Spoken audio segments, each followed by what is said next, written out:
Hi mga Jai! Magandang tanghali pala sa lahat. Katatapos ko lang mag-badminton mga Jai. And then ngayon ay nandito ako sa Filipino restaurant dahil na-miss kong kumain ng mga Filipino food at tinatamad akong magluto ng Filipino food sa bahay. So may mga ganun talagang mga times na tinatamad ka.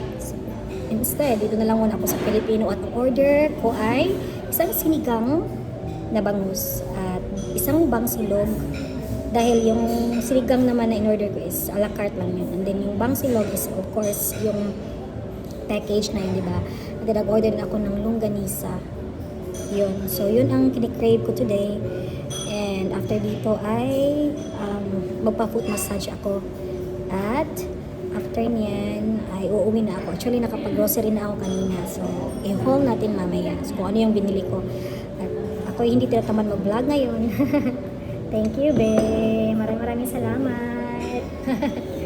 So, ayan, may mga times talaga na syempre tao lang, no. At ako ay on a diet, pero hindi naman bonggang-bonggang diet talaga. So, kasi maganda yung balance pa rin yung pagda-diet natin. Kasi may mga iba na sobra grabe talaga yung pagda-diet nila. Binubonggahan nila yung pag-diet nila hanggang namatay.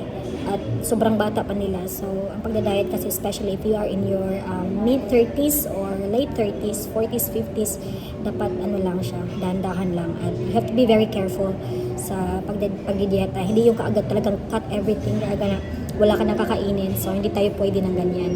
So, ngayon guys, at ano lang, hinahinay lang.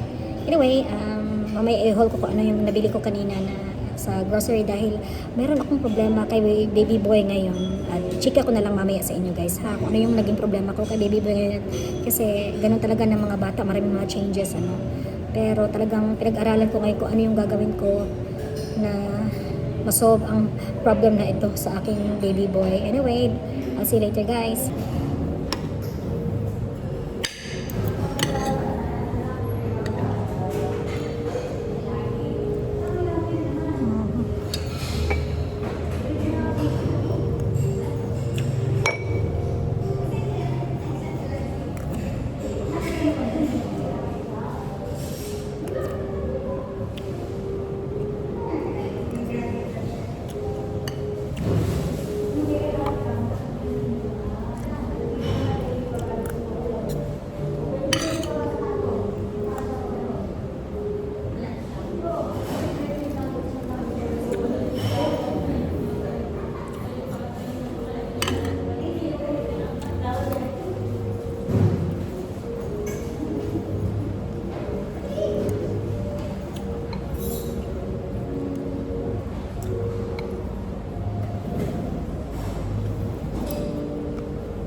Guys, may natira pang dalawang longganisa, natirang bangus, at of course may natirang kanin.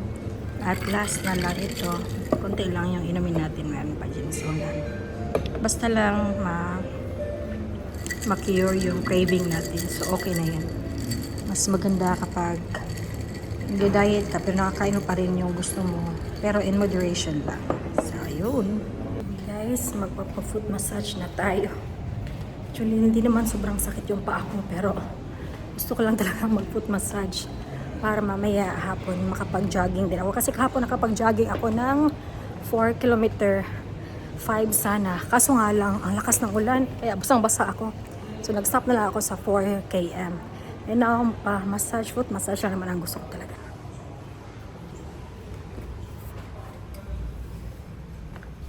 Oh. Okay, sorry. Yun.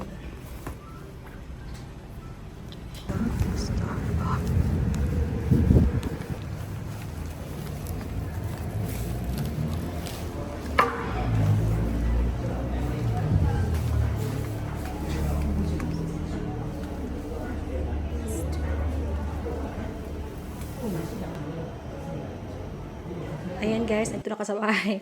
Tapos na din ako magpamassage. So mag-haul lang tayo sandali kung ano yung mga nabili ko kanina. So, ayan, bumili ako ng noodles. It's very unhealthy. Kasi si baby boy, parang gusto niya kumain ng noodles. Kaya naghanap ako ng hindi siya spicy. And I think this one is not spicy. Gusto niya talaga kumain ng noodles. Pero, I don't know, recently, parang ayaw na niyang kumain. And then, the last time na remember ko is that gusto niya kumain talaga ng noodles. Kaya naghanap ako talaga ng yung siguro flavorful and then hindi siya spicy. So, ito yung naisip ko. Yun ang nakita ko, bulgogi. And then, bumili din ako ng Japanese dumplings. Ayan, kasi favorite. Kahit ito na lang yung kainin, at saka mga dalawang kutsarang kanin. Or, yan. Ito lahat kainin, isang packet. Ayan. Para, ayan, busog. At hindi ka na maghanap na kung ano-ano pa. So, pili ko ito ay sarap. And then, dahil mahilig siyang mag-snacks, kaya bumili ako ng alternative na healthier option. Bumili ako ng green bean at saka ayan, broccoli. And let's see kung kakain siya nito. Kaya kasi recently, parang every time nakakita siya ng pagkain, parang naduduwal siya. At hindi ko alam kung ano yung gagawin ko. Nagre-research naman ako. Tapos, ayun, ina-apply ko kung ano yung mga na-research ko. Sobrang dami yung mga advices doon. In-apply ko na yung iba, pero parang hindi pa din siya nag-work. Parang, siya, weather lang. Minsan, sasabihin niyang, eat daw. Pero pag binigyan mo na ng pagkain, pag nakita niyo, naduduwal siya. Meron ba ganyan, no? Guys, please comment down below. Help me sa mga ina dyan. May mga anak dyan na facing the same problem. Please, kung meron na kayong solution, please help me and teach me what to do with my son. Kasi talagang ngayon hindi siya masyadong kumakain. I remember, sabi ni mama, yung pamangkin ko daw, dumaan daw siya sa stage na ganun. So, I'm still very hopeful. And ayun, kaya nga kanina, namili na din ako ng ganito. Gusto niya kumain ng mga chips. So, instead of kain ng chips, ito na lang yung healthy option. So, and then, bumili ako ng chicken popcorn kasi parang feeling ko yung ma-flavor yung gustong-gusto niya. So, chicken popcorn. And ayan, yung ating onion, veggie, and then, ayan, gulay, guys. Ayan, cucumber. So, ito yung nabili ko kanina. And kumuha pala ako kanina ng malunggay at baby spinach. Tapos, ilagay ko siya sa food processor para ma-blend. Tapos nilagay ko sa ulam niya kanina. Sa noodles pala. Pero hindi pa din siya kumain. Kaya, naku, mahirap talaga ang stage na ganito. Pero yun nga lang, I'm still very hopeful. Dahil alam ko dyan sa lahat ng mga ina na, na dumaan din sa ganitong sitwasyon. Please help me. Kasi, grabe talaga si baby boy kumain noon. Parang maganang-magana. Pero ngayon, parang wala na siyang gana. Pero grabe siya pala mag-milk. As in, milk. Yun lang yung bukang bibig niya. Pero, ayoko naman na gano'n na milk na lang. Although, meron naman siyang vitamins. Pero iba pa din yung pag kumakain ka na ng solid, di ba? Kasi, maybe we plan next year. Pero malayo pa din naman yun. Next year pa din naman. Na ilagay na namin siya sa preschool. Ganon. Or yung mga play kids lang muna. So yun guys, yun ang I'm facing difficulties ngayon. It's because of that problem na my son doesn't really like to eat as much as before, or he doesn't totally don't like to eat now kumpara naman before. So ayun, parang grabe talaga, feeling ko malaking problema talaga siya. Kaya I'm reaching out to all the mothers out there who face the same problem. Please teach me kung meron kayong experience at anong ginawa ninyo. Please comment down below. Please. Ayan guys, so ito yung mga nabili ko kanina. Actually, sobrang dami ko pa sanang i-haul guys, but now I am going to make a coffee. It's because later on, now it's already 5:15. And then siguro mga 6 o'clock, I am going to go for a run. At because we are actually doing our best to lose weight nga. It's because 2024, ibahin naman natin. And I want this year to lose at least 5 kg or 7. So, kung sana kaya, and I think now I'm on the right track kasi kumakain naman ako healthy.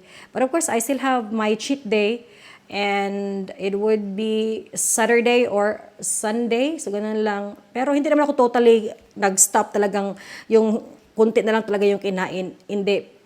I mean, kumakain ako, konti-konti lang pala, pero iyon pa din yung gusto kong kainin.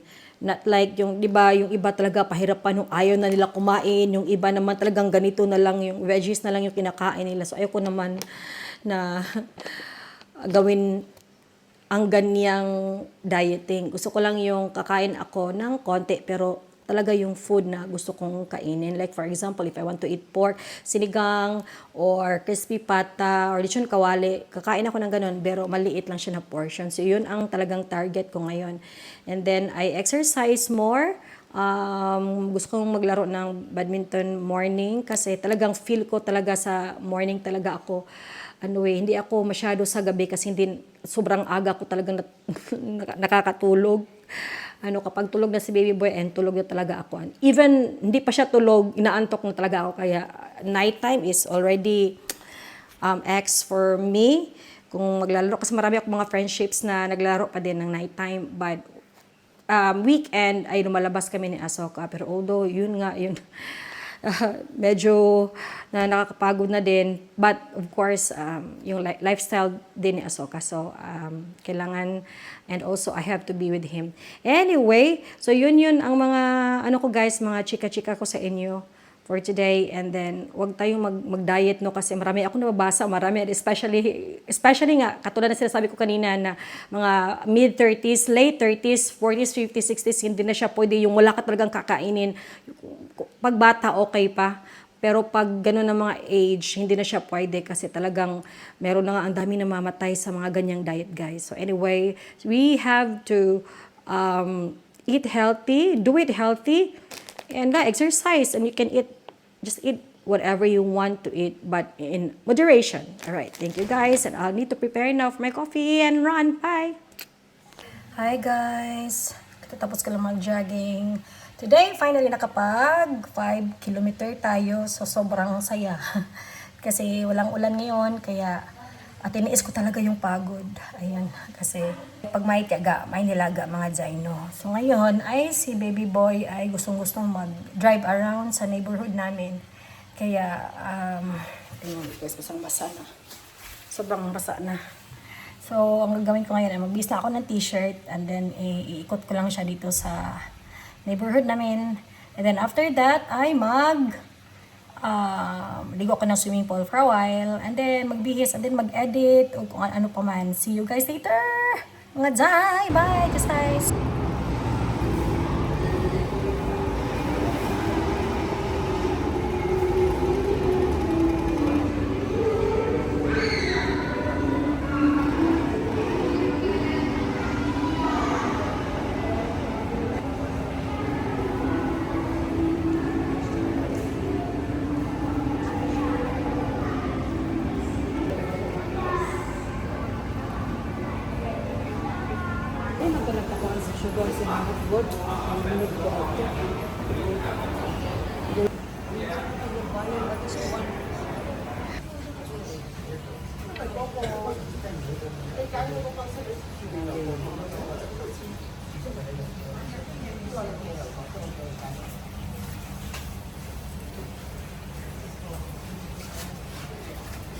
Today ay magluto po tayo ng pork. Papakuluan lang natin ito ng mga 40 to 45 minutes.